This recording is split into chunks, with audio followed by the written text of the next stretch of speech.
दिल्ली में पश्चिमी दिल्ली के उत्तम नगर के 72 वर्षीय व्यक्ति में जापानी इंसेफेलाइटिस यानी कि जेई का एक अलग मामला सामने आया है। हालांकि अधिकारियों ने शहर में किसी प्रकोप की पुष्टि नहीं की है।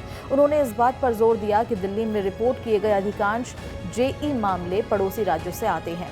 राष्ट्रीय दिशा निर्देशों के अनुसार सार्वजनिक स्वास्थ्य उपायों को लागू किया गया है और अधिकारियों ने लोगों से कहा है कि घबराने की कोई जरूरत नहीं है। ये मामला पश्चिमी दिल्ली के उत्तम नगर के 72 वर्षीय व्यक्ति से जुड़ा हुआ है, जिसे 3 नवंबर 2024 को एम्स में भर्ती कराया गया था। ये रोगी डायबिटीज से पीड़ित है और कोरोनरी धमनी रोग और पुरानी बीमारियों का इतिहास रखता है। अस्पताल में रहने के दौरान 6 नवंबर 2024 को आईजीएम एलिसा के माध्यम से जेई के लिए सकारात्मक परीक्षण किया गया था। देखभाल मिलने के बाद उसे 15 नवंबर को छुट्टी दे दी गई। जेई वायरस, जो मुख्य रूप से जल पक्षियों द्वारा फैलता है और सुअरों में बढ़ता है, संक्रमित क्यूलेक्स मच्छरों के माध्यम से मनुष्यों में फैलता है। पूरी तरह ये वायरस ज्वर और तंत्रिका संबंधी बीमारियों का कारण बन सकता है, लेकिन ये एक दूसरे के संपर्क के माध्यम से नहीं फैलता।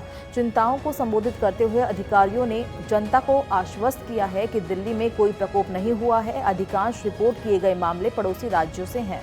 अधिकारियों ने कहा, एम्स, आरएमएलएच और एसजेएच जैसे तृतीयक अस्पतालों से कभी कभार अलग अलग मामले सामने आए हैं। राष्ट्रीय वेक्टर जनित रोग नियंत्रण केंद्र द्वारा बताए गए उपायों सहित सभी सार्वजनिक स्वास्थ्य उपाय स्थिति को संभालने के लिए लागू है। एकीकृत रोग निगरानी कार्यक्रम के आंकड़ों से पता चलता है कि साल 2024 में देश भर में 1548 जेई मामले हो गए हैं, जिनमें से असम में 925 मामले हैं। ये बीमारी 24 राज्यों और केंद्र शासित प्रदेशों में केंद्रित है। 2013 बच्चों के लिए जेई वैक्सीन की 2 खुराकें शामिल की गई थी।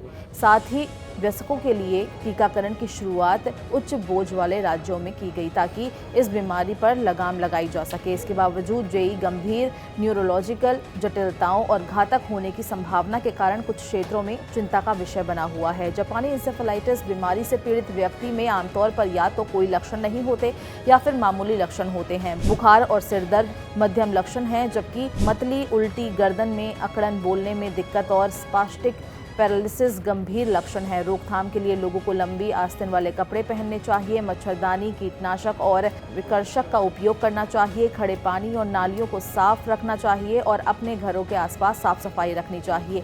जेई से बचने के लिए टीकाकरण करवाने की सलाह दी जाती है। जिन क्षेत्रों में जापानी इंसेफेलाइटिस वायरस यानी जेई प्रचलित है, वहां भारतीय यूनिवर्सल इम्यूनाइजेशन प्रोग्राम में इसके खिलाफ एक टीका शामिल किया गया है। असम में 2006 में जापानी इंसेफेलाइटिस संबंधित सबसे अधिक मौतें दर्ज की गई और इस बीमारी के कारण लगभग 1500 लोगों की यहां पे मौत हुई थी।